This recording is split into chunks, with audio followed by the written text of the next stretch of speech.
Hello Hastings, welcome to another In Studio. I am Tom Wright, and in studio with me are two special guests from St. Philip's Lutheran Church here in Hastings to talk about a big occasion for you guys, celebrating 50 years in existence. Indeed, big occasion. Big occasion, that's a lot of candles on that cake. A lot of candles. A lot of candles. Mm-hmm. So we're here to talk about the history behind the church, and this is a special occasion and a couple events you guys have planned that the community is invited to, and so excited to talk about that. Exactly. Yes. Well, 50 years is worthy of a party, I think. And so I'm calling it a party, a celebration, an observance, just an honor, really just recognizing a building that's nurtured a lot of people through their lives, a lot of life events, and a lot of life changes have happened because of St. Philip's. Well, we'll talk all about some of those changes. Yeah. For those not familiar, St. Philip's is located on 15th and Pleasant, correct? Yes, sir. And before we get into the history of the church, though, I think it's the first time for both of you in the studio here. I'd love to get to know you guys a little bit.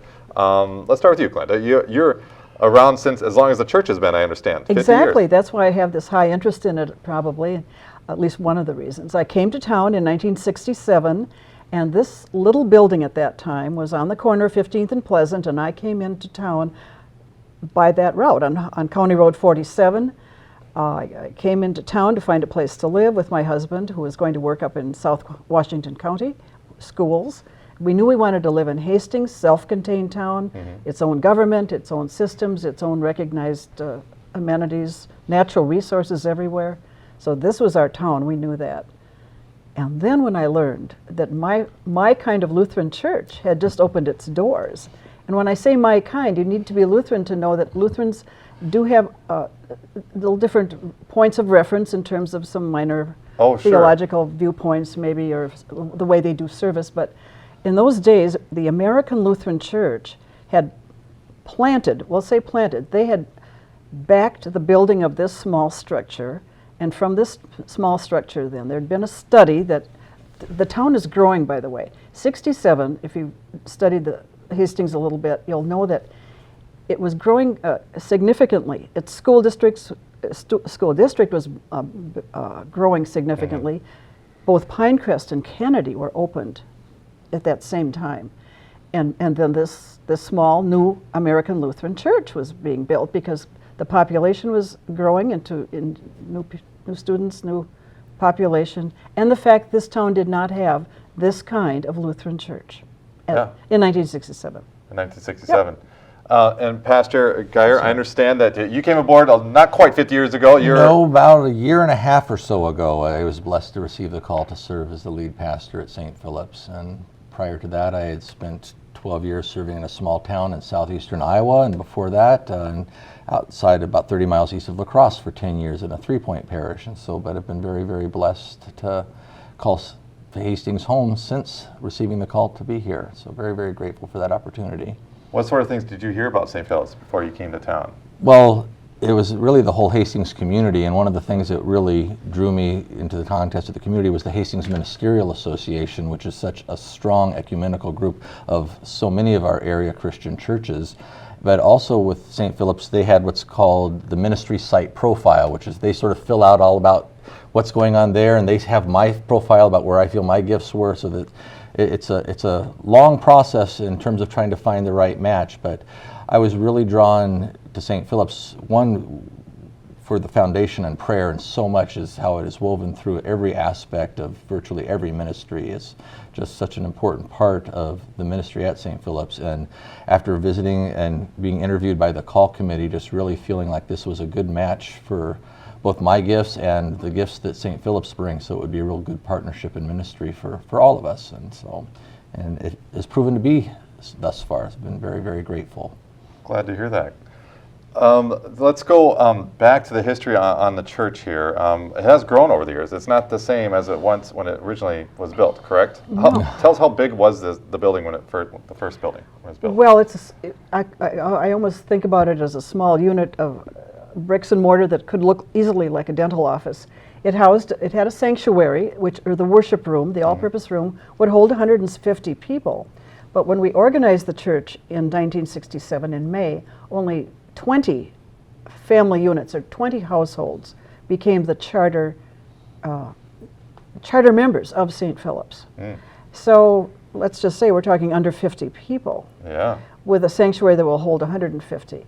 Now, growth in our times, it has its highs and its lows, and it's incumbent upon people like myself and the pastor to make sure one's church is viable to the changing needs of people and the world.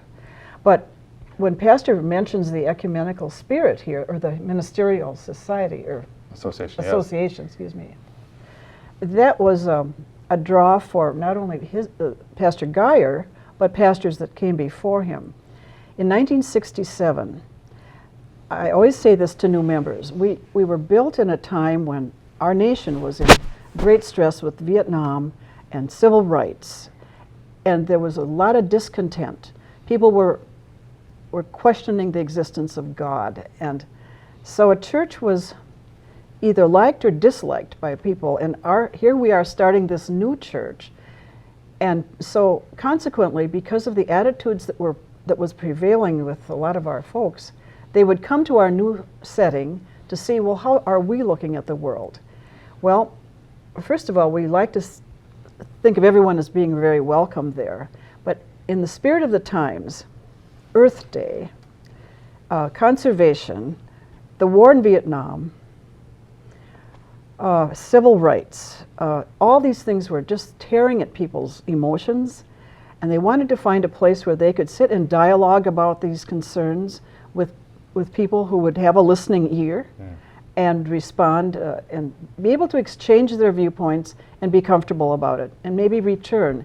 And so it was that kind of synergy that made our fellowship, I'll call it, or our church membership, quite unique. Thus, many of our people were not just Lutheran people. I happened to be, and others were, but we did attract a lot of people who were either unchurched or possibly leaving their faith home because of some discontent that they felt.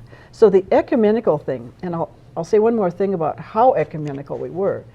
The nuns at that time at the Regina Hospital became, they were in the spirit of the ecumenical spirit too, I might add, as were all the mainline churches of Hastings at that time. And they hand did our first paraments. A parament is something you dress your altar with to bring a spiritual expression to the center, the focus point of your sanctuary. And they hand did those. Wow. And right now we're frankly looking hard for them because we want to have it in the archive room, and I expect to find them. I remember what they looked like. But they were on site, first worship day, they were there. We have photographs of them, the nuns. In those days, they're in full habit, and they were there. And our pastor, Robert Boxrud, was our founding pastor, and he had a great skill at building bridges with the other faith community members. And Father Dunn was influential at Regina Hospital at that time. Wow. And at that time, we had St. Boniface and Guardian Angels. So at Passover time, at my own home, I had Father Lancelot at my table. We observed the Passover meal. And so that's how strong the ecumenical spirit was in the late 60s and into the 70s. And that gave us an identity that we like to think still lasts today. Wow. Yeah. And so as a result, I'm guessing that's a part of the reason why you grew over the years. And tell us how membership grew and then lead into the first expansion. You had to get more members means that you need more space, I guess, huh? Oh, yes. We did need more space for a long time before you can really take it on. I mean, it's a big project to really expand your footprint. You don't file for grants. You're lucky if you can get a loan if if you can prove that you can pay it back. But you had the first one was in 1981, correct? The first expansion, and that was under the first expansion was we just sort of changed the arrangement of the rooms, and we added sort of a front entryway. The cost of that, $220,000. Okay, there you have a normal house today, or an average house. We expanded for $220,000 back in 1981, and then we expanded again for $650,000 in 1998. Excuse me. Yeah. So again, in our times, those dollars look pretty small, but for a congregation with maybe 100 households, you still have to. They not only have to support the bricks and mortar part, but the benevolence and the purpose of your worship is to to be giving and to be the ministries that go and beyond ministries St. that go Philip's. beyond, yeah. So it becomes a heavy financial load and commitment for your members. So the growth in structure took 50 years. It took 47 years to get the unit we now enjoy today. Yeah. Well, real quickly on that 1998 renovation, what changes were made there? What expansion was done Well, there? there was a wing to the north, which you don't see on the photograph, a wing, we called it the gathering room, and we put air conditioning in it. We thought, oh, wow, that was the first air-conditioned room. Big luxury, And, huh? and we have a nice, AC. we have an early learning center at St. Philip's, and I think a lot of our viewers probably know about the early learning center. We expanded for the purpose of having that really become a part of our ministry throughout the week. Preschool children come there and are taught the early basics of life in a Christian setting. Wow. So we expanded to the east. To the east. Always to the east. We have 5.6 acres there. Beautiful piece of land to have fun with if you can float the boat. Yes, if you can float the boat. Yeah. And you were able to another time Yeah. on 2013, your last expansion that you did, you said. And tell us, what did you add there? How many square feet are we talking about? Oh, wow. That was a big one, wasn't it? That was one of your bigger ones. It's a big one, and I should know the square feet off the top of Well, my it went from having a sanctuary that would seat 14,000, 150 to seating over 400 Oh, per wow. service. So at the time of the expansion, they were running 3 services a Sunday just because it was so crowded otherwise. And so we now are able to have 2 services a Sunday with an education hour in between, which has been really nice. And the sanctuary is just a wonderful place to worship and to lead worship. And also to be used in different community events as well, because we want to be a part of the community. So we've been blessed to have the military band, when they had to cancel from outside, we were the alternate, they were able to come there, and we've had different college choirs come, and just to be able to have that be a part of the community. Wow. A church home needs to be a center of hospitality as well as, a place where we worship and pray and learn the gospel. So the art of hospitality is a pretty serious piece of our ministry, meaning being open to these events. And we have something, we have a large garage sale. Well, a lot of that is hospitality. We bring people on site and we show them the warmth and the fellowship of a congregation that does all kinds of things together for the good, for good of all. And So that expansion we doubled the size. That's better than me knowing the square feet. We Double the doubled size. There you go. Yeah. That's a good perspective. All right. And today, Pastor, how big is the church? How many members do you have? We are, I guess I always think of it in terms of averaging in worship, and we're right around between 260 and 270 per week who gather in worship, and it's vibrant worship, and we have a very active Sunday school and adult spiritual growth ministry, and it is just a lot of different opportunities for serving, both within the congregation, but also in the community. We have many members who are very, very active in their ministries in Hastings and beyond, and so that's part of it, to see ministry not just within the confines, or that it is the beginning point, but if it doesn't equip us for ministry in our daily lives, then we're kind of missing the boat there. What challenges are you guys facing these days at St. Philip's today? And perhaps we can compare it to what you had 50 years ago. But what would you say are the challenges today? I would say the challenges are 50 years ago, for many people, the church was the center for cultural interaction, and where for people getting along, and where they did most of their social interacting.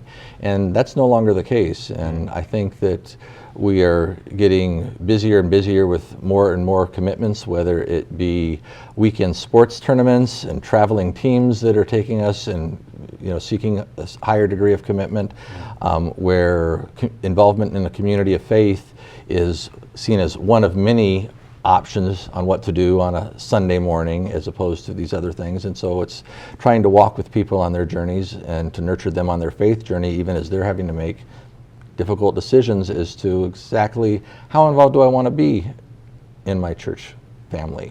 And so I think that that's something that 50 years ago wasn't as present.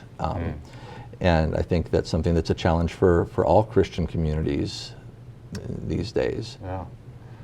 And Glenda, how about from your perspective, how has it changed, or what challenges have you faced today versus 50 years ago? Well, the components that Pastor mentioned, I would certainly agree with. Okay. There's a tendency to not want to join a church, but rather just maybe attend it and enjoy the amenities it might have or the hospitality. But it's hard to get individuals to come to several events, put their hands on the wheel of what we're doing on a given weekend, and participate to the point where there's ownership that happens, emotional ownership, whether it's planting the shrubs around that new building or cleaning it up in time to open it. But I'll tell you, when we built the first building, we had to lay the tile. By the time, 50 years later, you know you aren't going to find tile layers in your congregation to take 2 weeks off and lay tile. No. So the commitment of people back in 50 years ago was to do almost everything that needed to be done. And if the furnace broke down, it would only be very skilled things that you would go outside for purchased services. Whereas now everything is, we need to find the expertise and bring it in. And that's why maintaining a large building is a challenge too. But if you don't have the facility, the other changing world is that people want a nice environment. They don't want to be crowded. They don't want to eat. They want to have it air cooled, of course. Good lights. They want parking. Our parking lot is $500,000. What if that becomes a part of what the city wants you to do too? But it has to be convenient. And in as much as I might differ from some of those things, if we don't do that, we aren't going to go forward. So once we bring them into our fine new plant, then the ministries, the health of the ministries to their soul, shall I say. Because I believe in being a member of something gives you ownership that isn't otherwise experienced as just a weekly participant through a worship service. Becoming a member means that its success depends on you. And so I'm a membership, kind of the new member person too. So I know the chase that gets to be to get members to really commit to us as members. It's just the changing times. Oh, sure. I'm not I'm sure you're not the only church facing No, that. it's about establishing and nurturing relationships. Relationships within the context of the community of faith and relationships with God, and how we seek to serve in our discipleship journeys and to be of support to one another on those journeys. But, making those connections with others who are on the same journey. Well, let's talk about these great events you have planned to celebrate your 50 years in that great new building and that nice home that you built there. I understand you have something on Saturday, April 29th, that evening, that includes some displays and digital presentations. Yeah, you're right, Tom. When we were 30 years old, we made a historical video of what we had done in the first 20 years. We've converted that now to a means whereby we'll be showing that in our big sanctuary. And that's a good piece. It's 36 minutes long. You know how many people did videos, 36 minutes, but we did that 30 years ago. Nice. But it's got the founders, it's got the elderly, it's got the young, and it gives the philosophy that I've been trying to say. Is it on VHS, by the way? It was. Well, it was, but you have it on converted. Yeah. I was going to say, we can help you out with that. Well, I had a son-in-law help me out with that, and our good sound people at the church. So we're going to roll that, and then we have other DVDs of the building program and of other family activities. They'll be on our new smart screens that we're pretty proud of at the building. And we'll have an old time, the Jolly Huntsman will be offering live music. Danny Retka and his brothers have the Jolly Huntsman. They'll be playing in the narthex. So we'll have live music. And I've got 50 or 45 picture boards. And what that is, it's hard copy photographs from way back then. And they're just on foam core, shrink wrapped, hung on the walls. So it's maybe a little bit of an antique way to show your past. A visual history. It's a visual history, yeah. and It's a great idea. Without doing the Saturday night option, you'll be a little busy Sunday with the worship hour and the luncheon and visiting. So Saturday night is come and see, come and visit. And possibly have some s'mores, I understand. Some s'mores. S'mores, have a bonfire. Yep, Weather and some permitting. popcorn and Weather s'mores. cooperates, Yeah. we're going to have sort of a campfire and songs and s'mores, and it's really an opportunity for fellowship and to inviting all the families that have ever had a connection to St. Philip's to come by and share stories and enjoy one another's company. And again, that'll be April 29th on Saturday. Saturday night, 7 to 10. And our public is invited to come and look at these things I'm Everybody. talking about. Yes. It's open to the public that evening. Please come. And you know, when St. Philip started, we had coffee house. Remember the coffee house was started back in the 60s and 70s too, when people would come together and on checkered tablecloths and drink coffee and wine. And well, we did that very same thing in the old years. We had wine bottles dripped with candle wax, and of course we left the wine at home. But our tradition is we're out of the 60s, and I mentioned Earth Day. The environment has always been important to us, and the other thing that we hold high at St. Philip is being participatory in our school elections and in our city elections. I would feel remiss if I didn't have a fellow member on the school board or on the city council, because that means that we haven't inspired our people enough to take their faith to the streets and not to, you know, and to practice the values that they learn at St. Philip's. So we're in the community. Our windows are clear glass. They're high. You can see the people out there. We like to be not of the world, but in the world between Sundays. That's a nice way to put it. Yep. Pastor Geier, let's go to you on the Sunday service. The following day, I understand there's a celebration service. Yes, indeed, and we're very blessed. Bishop Patricia Lowell of the St. Paul Area Synod of the Evangelical Lutheran Church in America will be preaching and joining us for worship. We're also going to be joined by a number of St. Philip's members who were raised in St. Philip's and went on to ordained ministry that felt the call to serve the church in a rostered capacity. And so a number of them will be able to be back and celebrate as well and going to participate in the service. So we're very blessed to have that, and just going to have every kind of music available. We have, that's one of the very wonderful ministries at St. Philip's, is the variety of music, both in vocal and instrumental music. So we're going to have bells, and we're going to have the praise band, and we're going to have the cherub choir, the children's choir, and the adult choir. There's going to be music on top of music to celebrate and just lift up and have a wonderful day. And we'll of course be including the sacrament of Holy Communion and rejoicing in that. Wow, and again, that time, what time is that on? That will be at 10 a.m. on Sunday morning. There we go. The 30th. The only time you need to remember for Sunday Right. is 10 a.m. Normally we have two services, then we'll have one. One. But with 400 seat capacity and expanded narthex for extra chairs, we can handle it. We'll find room for you. There you go. Yep. There you go. For those interested in more information or to get a hold of you guys, or more interested in St. Philip's in general, what's the best place to find you? Do you have a website? Yes, we do. It is www.splchastings.org, or you can call 651-437-6541, and they will get you in touch, and I would be delighted to talk about the blessings that it is to be a part of St. Philip's. Great. Well, thank you both very much for coming in and Thank sharing you. your story as well as the church's story, and congratulations on 50 years. That's a big deal. Very grateful to be a part of it. We feel good about being, it's such a healthy stage of our ministry.